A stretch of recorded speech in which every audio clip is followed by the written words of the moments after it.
Oh, gorgeous technological vegetarian time. What if all the kinds of things like grass and ivy that grow really rapidly all over the place were filled with carbohydrates and protein nutrients that were particularly beneficial to humans? Well, you can do that with genetic engineering. Yet there's another thing. What about all of the things like bunnies and deer that would eat those? They might have overpopulation. Here's a way to make it so that humans get to enjoy entire landscapes full of food while minimizing the risk of overpopulation with other herbivores. You can use something called siRNA to genes present in things like deer and bunnies to make it so that if the deer and bunnies eat the material that humans eat, then they feel a mild aversion to it, or perhaps they merely fall asleep, which reduces their consumption of food, and they learn to avoid that food. Similarly, you could also find unique chemicals that deer or bunnies would be allergic to, which humans have absolutely no reaction to, thus causing the deer or bunnies to avoid the plentiful grass, genetically engineered grass, as well as plentiful genetically engineered things like ivy that the humans could eat, which would solve human hunger. Now, you could really be nice to the deer and bunnies as well, because it's very simple genetically to make something where a quarter or the like of the progeny of a particular organism have a particular characteristic. So you could make a quarter of the grass as well as ivy be edible from the perspective of deer and bunnies as well as the other herbivores. Then humans would always be able to have as much food as they liked, absent any competition from the other herbivores. Yet the other herbivores would benefit some from the humans' planting and foodscaping of these plants. Ways of making humans more beautiful, along with genetics, have to do with laser-activated pharmaceuticals. Now, there's actually a journal entirely about laser-activated pharmaceuticals. So what we're talking about here is taking something like a peptide or cytokine that activates what are known as osteoclasts as well as osteoblasts, the things that change the form and shape, the rate of deposition of bone, and then using laser adjustable versions of those to adjust the form of the human face. A young child growing would simply have a laser at their room that traced out areas on their face where it would be better to grow or change the rate of growth of their bone structure so that they were most likely to be similar to a image that their parents had chosen.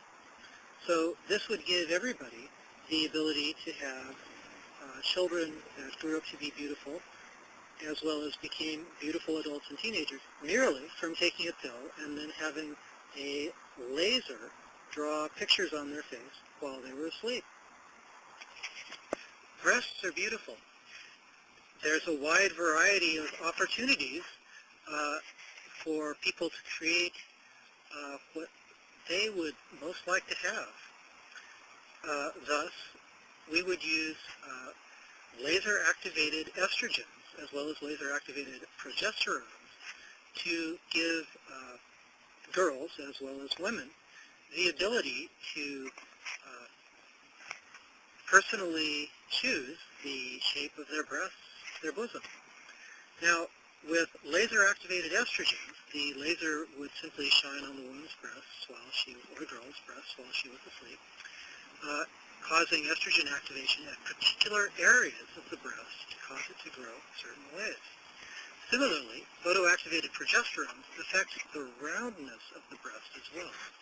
So these photoactivated breast improvement chemicals could just simply be taken, and then the woman could grow whatever kind of breasts she'd like to have. Also, there might be women that might like to reduce the size of their breasts, even though I kind of like D or DD size breasts. And they could use estrogen receptor modifiers that were photoactivatable with lasers to do that.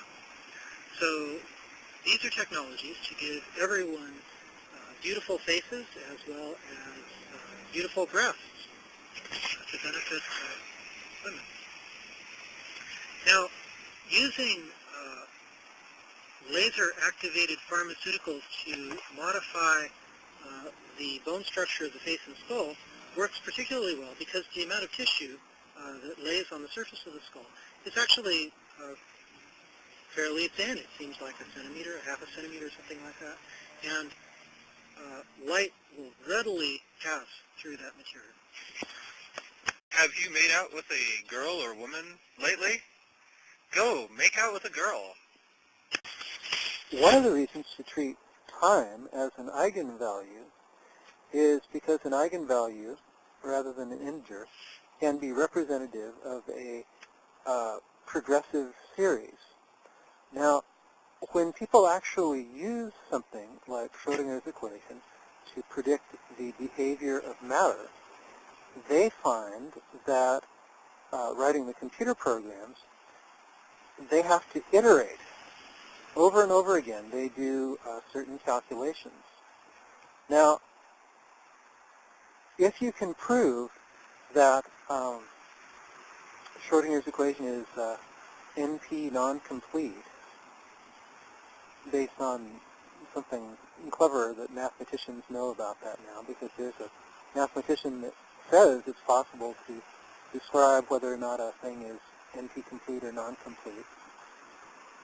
That would prove that Schrödinger's equation had a different solution that more accurately predicted the behavior of matter, which required iteration.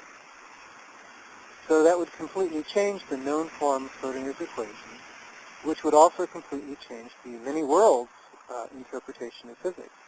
Because when people use Schrödinger's equation, they've actually already found a more efficient way to do it that uses iteration. Now, using iteration means that rather than use the integer notion of time to calculate a moment or a static description of functionality, you can use an eigenvalue of time. In other words, a matrix. So that would be a more accurate description of these iterated methods that relate to Schrödinger's equation, which more accurately predict the behavior of matter, specifically semiconductors. But they also do calculations for other things as well. So the fact that iteration, rather than Schrödinger's equation, is more functionally descriptive gives support to creating time eigenvalues, as well as the notion that grouped atoms have refractive indices which are associated with actual change of the speed of light, which goes well with the modifications like E equals hv, E equals mc squared, things like that.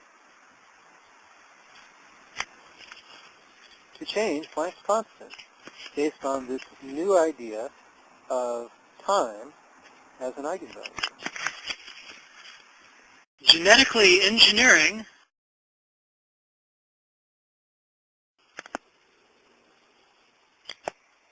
yay, curing cancer! Preventing cancer. Preventing cancer is better than curing cancer because you get to skip the doctor visit. I think I've read that lab mammals supplemented with S-methylcysteine get breast cancer at only a quarter the rate of other lab mammals. Thus, digital cameras have automatic smile detection. I think that what they should do is they should have the video thing record an actual entire full resolution camera photo 20 times a second or something like that, then that means that a person saying a videoed phrase like Gisele Bundchen chelated the cherimoyas chemicals would find numerous smile photos as a result of the fromage-like way of moving one's face.